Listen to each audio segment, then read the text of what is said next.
Solid state. आइए हम discuss करते हैं सॉलिड स्टेट में इलेक्ट्रिकल प्रॉपर्टी के बारे में। इलेक्ट्रिकल प्रॉपर्टी डिस्कस करेंगे हम। इलेक्ट्रिकल प्रॉपर्टी, इलेक्ट्रिकल प्रॉपर्टी के बारे में आज हम डिस्कशन करने वाले हैं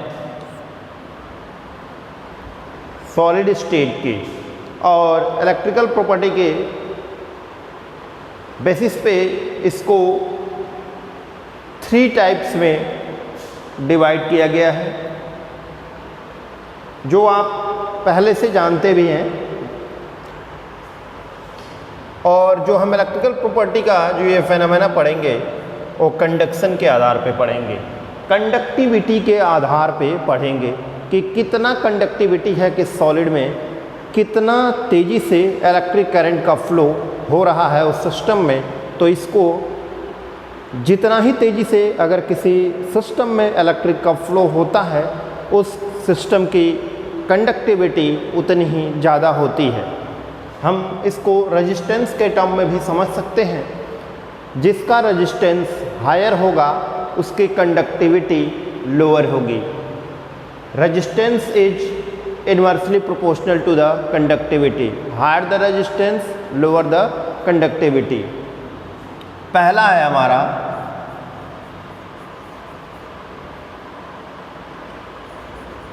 कंडक्टर, कंडक्टर है। दूसरा है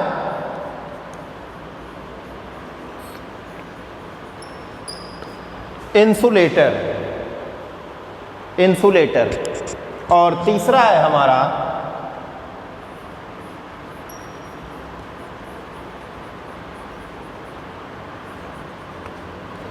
सेमीकंडक्टर। क्या होता है इसके बारे में एक बार हम स्टडी कर लेते हैं और इसकी कंडक्टिविटी रेंज को देख लेते हैं। जो इसका कंडक्टिविटी रेंज होता है 10 टू द पावर 4 टू कितना होता है 10 to the power 4 to 10 to the power 7 ohms inverse metre inverse. ये होता है इसका कंडक्टिविटी का रेंज। इंसुलेटर का 10 to the power -20 to 10 to the power -10 ohm inverse metre inverse. This is the unit of conductor. Conductivity class 10 में आप लोगों ने पढ़ा होगा इस कंडक्टिविटी। इसके बाद सेमीकंडक्टर्स की बात करते हैं तो इसका जो रेंज होता है 10 to the power -6 to 10 to the power 4 ohm inverse metre inverse. ये रेंज ऑफ द कंडक्टिविटी है। रेजिस्टेंस की बात करें अगर,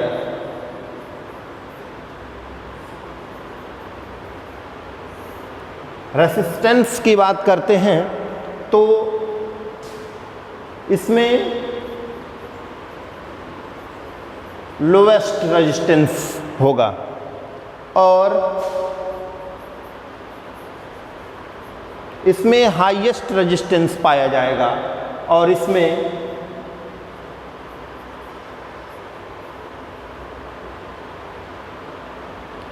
मिडिल या मॉडरेट रेजिस्टेंस पाया जाएगा।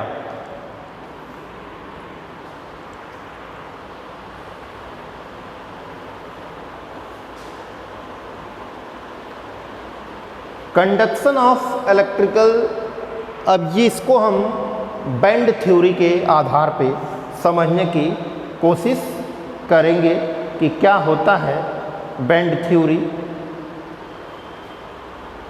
फिर हम टाइप ऑफ सेमीकंडक्टर्स के बारे में पढ़ेंगे एंड इट्स एप्लीकेशंस के बारे में भी स्टडी करेंगे।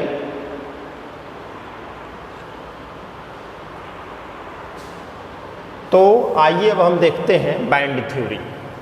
बैंड थ्योरी क्या होती है और कौन कौन से इसमें टर्म हमें पढ़ने हैं बैंड थ्योरी में। Conduction of electricity in metal नाम से एक टॉपिक एनसीईआरटी में गिवन है। हम इसको बैंड थियरी नाम देंगे, बैंड थियरी। जनरल सा चीज आप समझिए,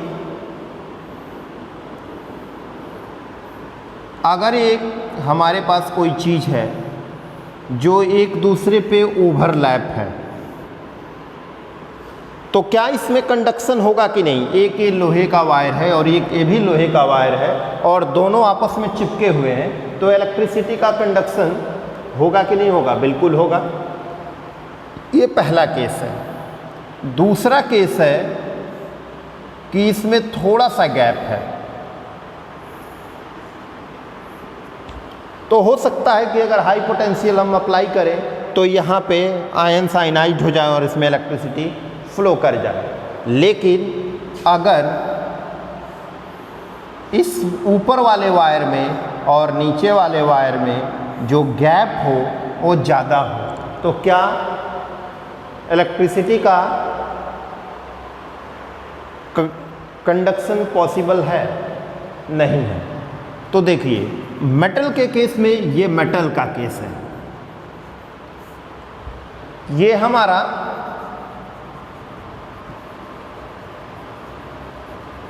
सेमीकंडक्टर का केस है और ये हमारा इंसुलेटर का केस है। अब देखिए क्या इनको नाम देते हैं बैंड थ्योरी के आधार पे। नीचे वाले को बोलते हैं वैलेंस बैंड और ऊपर वाले को बोलते हैं कंडक्शन बैंड।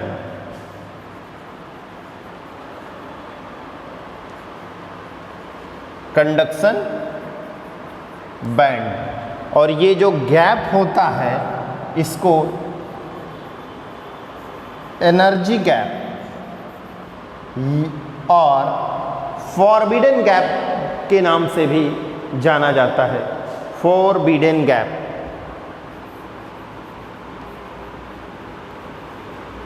Forbidden gap. तो अगर जनरली हमें कहना हो तो जिसमें फॉरबिडन गैप की वैल्यू मिनिमम होगी उसमें कंडक्टिविटी मैक्सिमम होगी और जिसमें फॉरबिडन गैप ज़्यादा होगा उसमें कंडक्टिविटी कम होगी। तो आइए समझ लेते हैं कि ये क्या होते हैं valence band. The band form by lower atomic orbitals या लोअर एनर्जी ऑर्बिटल्स या the band are form by fulfilled orbitals. Fulfilled orbitals जो फुलफिल रहेंगे ऑर्बिटल्स वो नीचे रहते हैं और वैकेंट ऑर्बिटल्स ऊपर रहते हैं। जब कॉन्फ़िगरेशंस लिखते हैं तो उसी के आधार पे इसको भी लिखा गया है। तो वैलेंस बैंड का डिफिनीशंस की अगर बात करें तो ये fulfilled atomic orbitals are known as valence band and the partial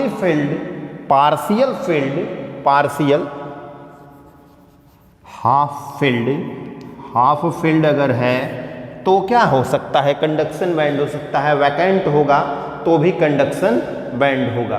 तो अगर इन दोनों में ओवरलैपिंग हो रही है, आपस में डिस्टेंस कम है, तो ये हमारा मेटल होगा। एनर्जी गैप फॉरबिडन गैप अगर मैक्सिमम पाया जा रहा है तो इंसुलेटर होगा। और ये दोनों के बीच का डिफरेंस ना मेटल इतना कम हो और ना नॉन मेटल इतना ज़्यादा हो या इंसुलेटर इतना ज़्यादा हो, तो इस कंडीशंस में हम सेमीकंडक्टर्स नाम देते हैं।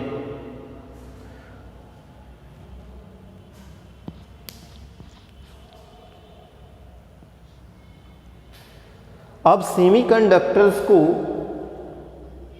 हम पढ़ेंगे क्या होते हैं सेमीकंडक्टर्स। सेमीकंडक्टर्स की what is semiconductor? The conductivity lies between conductor and insulator, जिसकी कंडक्टिविटी इंसुलेटर्स और कंडक्टर्स के बीच में लाई करती हो, वो होते हैं सेमीकंडक्टर्स। अब सेमीकंडक्टर्स के दो टाइप्स होते हैं, इसको पढ़ते हैं। Type of semiconductors, type of semiconductors.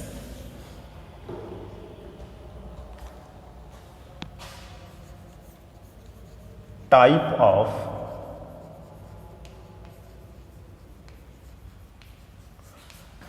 Of semiconductors, इसके दो टाइप्स होते हैं। एक होता है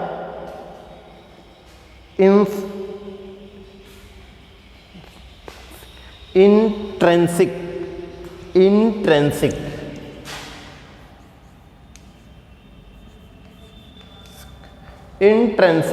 सेमीकंडक्टर, इंट्रिंसिक सेमीकंडक्टर।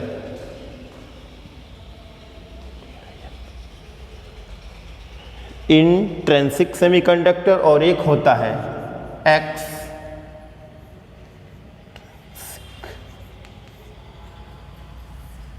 इंट्रिंसिक और एक्सट्रिंसिक क्या होते हैं, दोनों में क्या डिफरेंस है?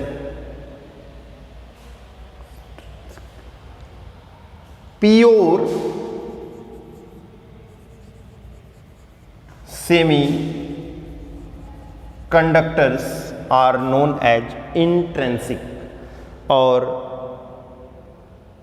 impurity doped semiconductors are known as extrinsic semiconductor.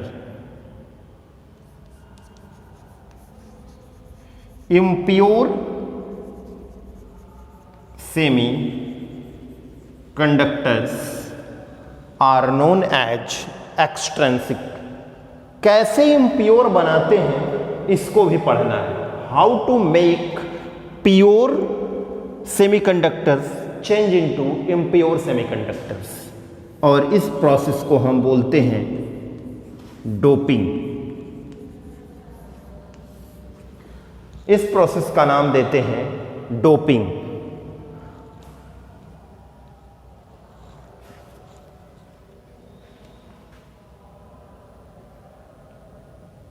और why we do doping? Doping क्यों करते हैं, क्या रीजन है डोपिंग करने का? To increase the conductivity of semiconductor. What is the benefits of doping? Conductivity increase करने के लिए हमें डोपिंग करने की नीड होती है। What is the need of doping? The adding of impurity to increase the conductivity of semiconductors are known as doping. अब ये दो टाइप्स की डोपिंग होती है। एक होता है पेंटावैलेंट डोपिंग और एक होता है ट्राईवैलेंट डोपिंग, जिसको एक को बोलते हैं इलेक्ट्रॉन रिच इम्प्योरिटीज और एक को बोलते हैं इलेक्ट्रॉन डेफिशिएंट इम्प्योरिटीज। तो आइए समझ लेते हैं कि कैसे डोपिंग करते हैं डायग्रामेटिकली। अगर आप एनसीईआरटी की बुक आपके पास होगी तो उसमें डायग्रामेटिकली इस चीज़ को समझाया गया है डोपिंग को। तो मैं यहाँ पे समझाने की कोशिश करता हूँ कि how to done doping. Doping करते कैसे हैं एक्चुअल में? अगर सिलिकॉन का कोई परफेक्ट है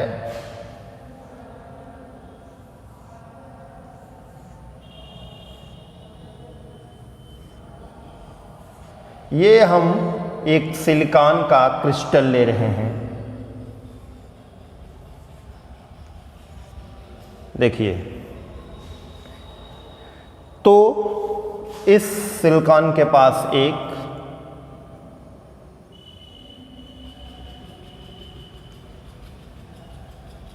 समझने की कोशिश करिएगा। देखिए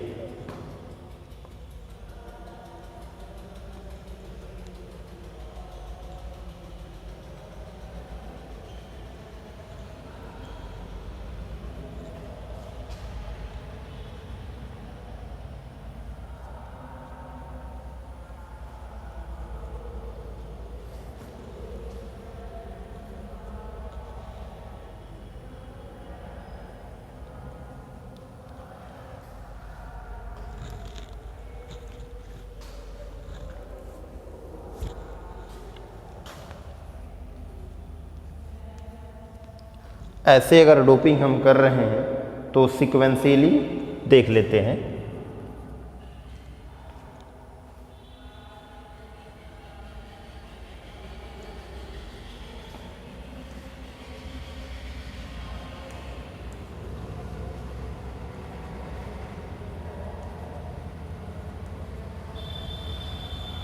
तो ये हमारा तरीका होता है डोपिंग का।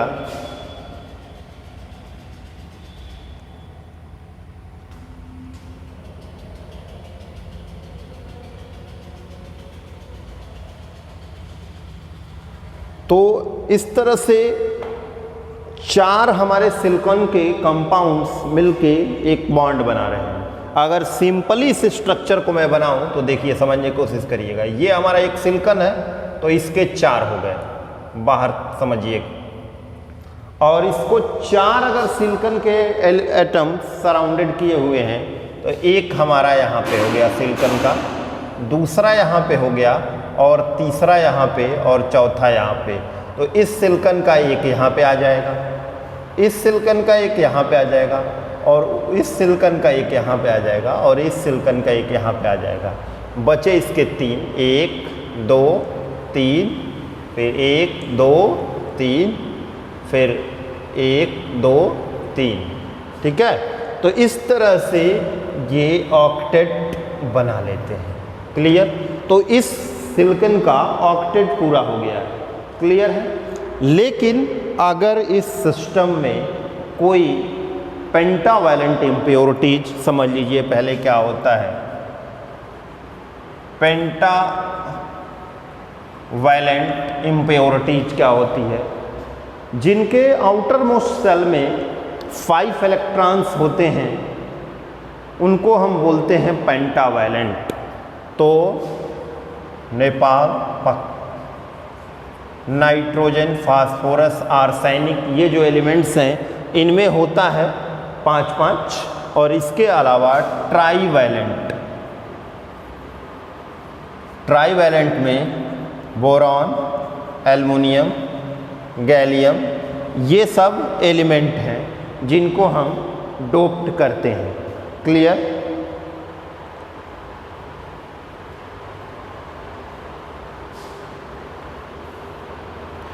तो समझने की कोशिश करिएगा, ध्यान दीजिए। अगर इसको मैं मिटा दूं, देखिए अगर इसके जगह पे आर्सेनिक ले लेते हैं, AS, आर्सेनिक है पेंटावैलेंट, और इस सिलिकॉन के पास 4 है, इस सिलिकॉन के पास भी 4 है, इस सिलिकॉन के पास, इस सिलिकॉन के पास, लेकिन इसके आउटर मोस्ट में कितने हैं? 5 हैं। तो सपोज करिए कि ये हमारे सिलिकॉन आर्सेनिक का है,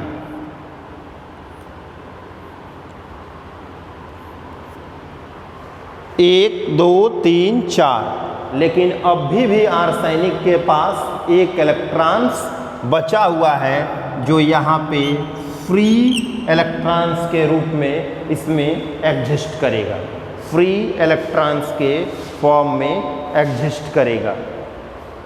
और इसको हम जब किसी सेमीकंडक्टर्स में हम पेंटावैलेंट इम्प्योरिटी डोप्ड करते हैं और नए जो सेमीकंडक्टर्स का फॉर्मेशन होता है तो उसको हम नाम देते हैं एन टाइप सेमीकंडक्टर। तो अगर पेंटावैलेंट इम्प्योरिटी मिक्स की गई है तो एन टाइप सेमी कंडक्टर, इसका रीजन क्या है? एन माने negative type semiconductor. Negative type semiconductor का मतलब कि यहाँ पे इलेक्ट्रॉन जो है वो एक्सेस अमाउंट में है, इलेक्ट्रॉन रिच है ये सिस्टम, और जो इसमें कंडक्टिविटी का फ्लो हो रहा है वो नेगेटिव चार्जेस के थ्रू हो रहा है, इसीलिए हम इसको एन टाइप सेमीकंडक्टर नाम देते हैं, क्योंकि इसमें जो आर्सेनिक का फिफ्थ इलेक्ट्रॉन होता है, पांचवा इलेक्ट्रॉन, फिफ्थ इलेक्ट्रॉन वो कंडक्टिविटी के लिए रिस्पॉन्सिबल होता है और इलेक्ट्रॉन आर रिस्पॉन्सिबल, तो इसीलिए हम इसको एन टाइप सेमीकंडक्टर्स नाम देते हैं। अगर इसी सिस्टम में हम इसको एक बार एक और सिस्टम बना लेते हैं, सपोज करिए कि हम बोरॉन ले लेते हैं सेंटर में, और यहाँ पे हमारे पास सिलिकॉन है, यहाँ पे भी सिलिकॉन है, यहाँ पे भी सिलिकॉन है, और यहाँ पे भी सिलिकॉन है, तो हर सिलिकॉन के एक एक इलेक्ट्रॉन इसके साथ आ जाएंगे। देखिए ये सिलिकॉन का है और बोरॉन का जो है वो डॉट से है, तो देखिए ये हो गया फिर इस सिलिकॉन का और इस बोरॉन का, ठीक है, और यहाँ पे एक इस बोरॉन का और एक इस सिलिकॉन का, ठीक है, और इस सिलिकॉन का तो चौथा इलेक्ट्रॉन है, लेकिन बोरॉन के कितने होते हैं? 3। बोरॉन का कितना होता है? 3 होता है, क्या? वैलेंसी। तो ये 3 ही बॉन्ड बना सकता है, इसलिए यहाँ पे एक होल बन जाता है, खाली जगह बच जाती है, यहाँ पे बॉन्डिंग पॉसिबल नहीं हो पाता है, क्योंकि सिलिकॉन के पास 4 इलेक्ट्रॉन्स होते हैं और बोरॉन के पास 3 ही इलेक्ट्रॉन्स होते हैं, तो इस तरह से इसमें बॉन्डिंग कंप्लीट नहीं हो पाती है और यहाँ पे होल बच जाता है और वो पॉजिटिव के तरह बिहेव करता है। इस तरह से अगर ट्राईवैलेंट डोपिंग करते हैं तो इसको हम पी टाइप सेमीकंडक्टर नाम देते हैं। क्या नाम देते हैं? P type semiconductor. तो एक बार मैं समराइज कर देता हूँ सारा चीज़ इरेज करके, फिर आप इसको नोट डाउन कर लेंगे।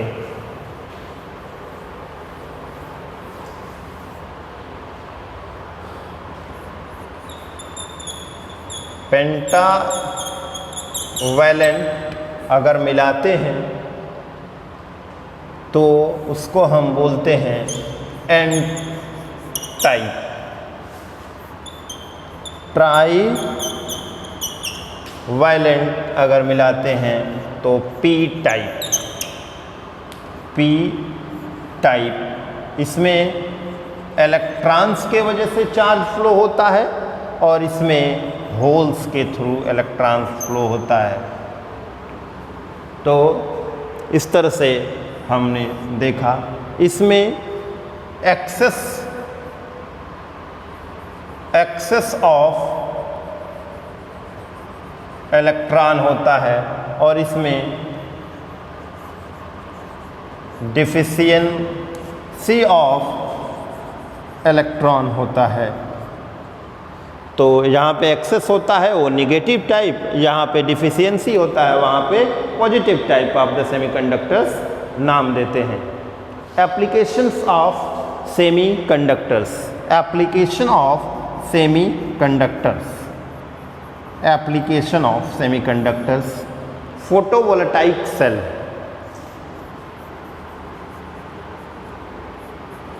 ठीक, फोटोवोल्टाइक सेल बनाने के लिए यूज करते हैं। इसके अलावा diode, triodes, photo diodes and various types के इलेक्ट्रिकल कंपोनेंट्स में इसका यूज किया जाता है। अब हम नेक्स्ट लेक्चर पढ़ेंगे मैग्नेटिक प्रॉपर्टीज के बारे में। तो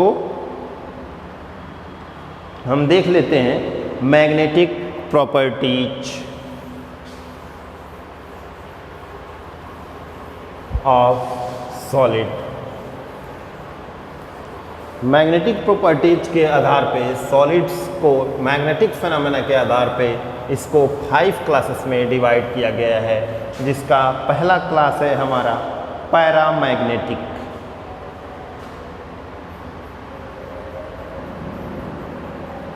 मैग्नेटिक प्रॉपर्टी, चुंबकीय गुण के बारे में हम पढ़ेंगे, क्रिस्टल्स के चुंबकीय गुण के बारे में। तो इसको डिवाइड किया गया है 5 टाइप्स में, ध्यान से देखिए।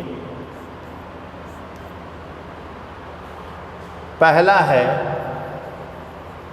पैरा मैग्नेटिक, डायामैग्नेटिक, इसके बाद हमारा है फेरोमैग्नेटिक,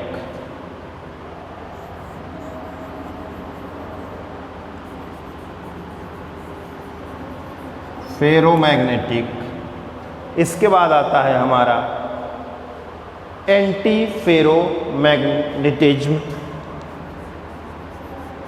एंटी फेरोमैग्नेटिक, और इसके बाद हमारा आता है फेरी मैग्नेटिक।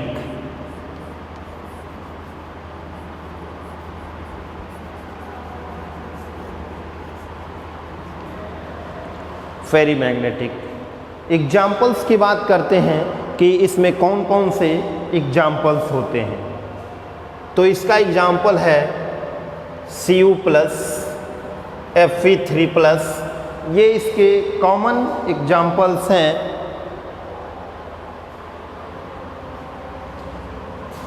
Cu2+, Fe3+, इसके अलावा क्रोमियम Cr3+, ये इसके कॉमन एग्जाम्पल्स हैं। इसके प्रॉपर्टी की बात करें तो ये इसमें क्या होता है, अनपेयर इलेक्ट्रॉन्स पाए जाते हैं। अनपेयर इलेक्ट्रॉन्स होने के वजह से ये मैग्नेटिक फील्ड में अट्रैक्ट करता है।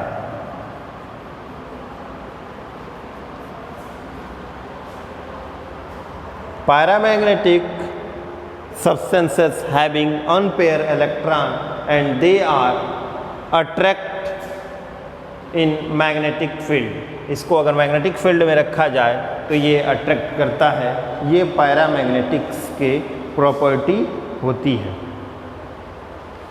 इसके बाद डायामैग्नेटिक्स की बात करें, डायामैग्नेटिक्स की बात करें तो इसका एग्जाम्पल है हमारा NaCl,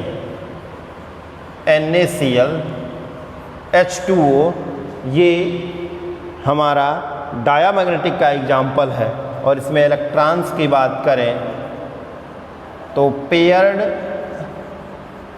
इलेक्ट्रॉन्स पाए जाते हैं, इसीलिए इसमें मैग्नेटिक फील्ड में ये रिपल करता है, अट्रैक्ट नहीं करता है, क्योंकि पहले से ही पेयर्ड रहता है। अगर इलेक्ट्रॉन इसका कुछ यूँ रहता है, इसीलिए इसमें एक दूसरे के मैग्नेटिक मोमेंट को ये कैंसल आउट कर देते हैं।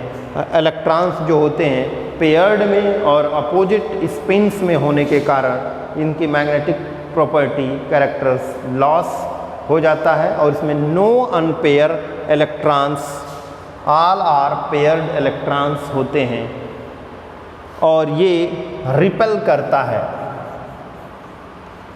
Repel in magnetic field. अगर इसकी बात करें डायामैग्नेटिक्स की तो इसके एग्जाम्पल हैं NaCl, H2O, इसमें पेयर इलेक्ट्रॉन्स पाए जाते हैं। मैग्नेटिक फील्ड में ये अट्रैक्ट नहीं, रिपेल करता है। अब हम बात करने वाले हैं, इसके अलावा बहुत सारे एग्जाम्पल्स हैं। TiO2 इसका एक एग्जाम्पल है।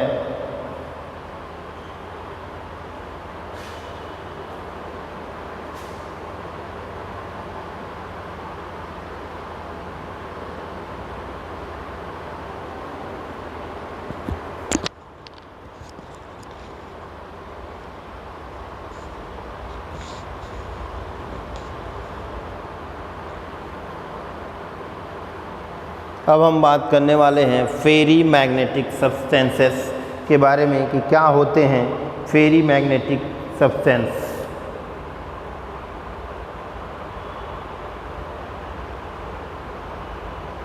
इसका एग्जाम्पल है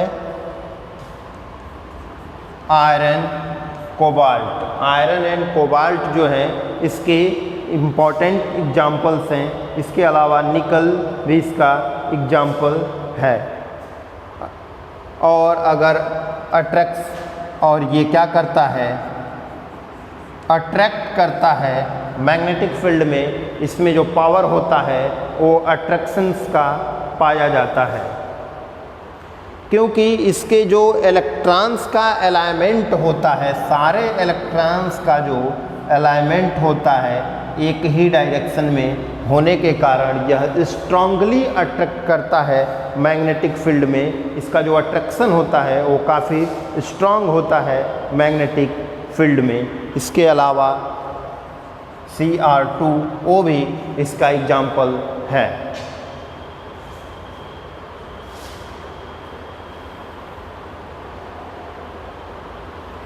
अब हम बात करने वाले हैं antiferromagnetism. Antiferromagnetism examples की बात करें तो MnO2 ये इसके कॉमन एग्जाम्पल्स हैं। MnO2 ये इसके काफ़ी फ्रिक्वेंट एग्जाम्पल्स हैं। और इसमें क्या होता है, इसके जो डोमेन्स होते हैं बिल्कुल जस्ट लाइक हमारे डायामैग्नेटिक्स के तरह बिहेव करते हैं।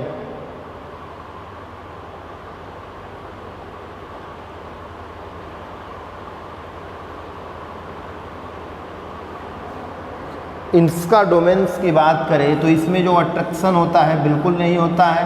डोमेन्स जो होते हैं एक दूसरे के अपोजिट स्पिन्स में पाए जाते हैं, तो क्या करते हैं, एक दूसरे के सिस्टम को क्या कर देते हैं, कैंसल्स आउट कर देते हैं। तो ये होता है हमारा फेरी मैग्नेट। और फेरी मैग्नेटिक्स की बात करें तो इसके कुछ बहुत ही कॉमन से एग्जाम्पल्स हैं जो बहुत ऑब्जर्वेबल नहीं है। इसमें क्या होता है, रैंडम नेचर का होता है। अगर एक ऊपर है दो नीचे हो सकता है, फिर एक ऊपर हो सकता है, तो इसका जो म्यू की वैल्यू हो सकती है mu naught equals to the zero. इसका जो मैग्नेटिक मोमेंट होता है वो जीरो नहीं हो सकता है। ये इसमें केसेस हैं। तो एनसीईआरटी में डोमेन्स का अलाइनमेंट भी दिखाया है फिगर से, और आप यहाँ भी देख सकते हैं इक्वल नंबर में डोमेन्स का अलाइनमेंट नहीं होता है। तो इस तरह से आपका फर्स्ट चैप्टर फिनिश होता है।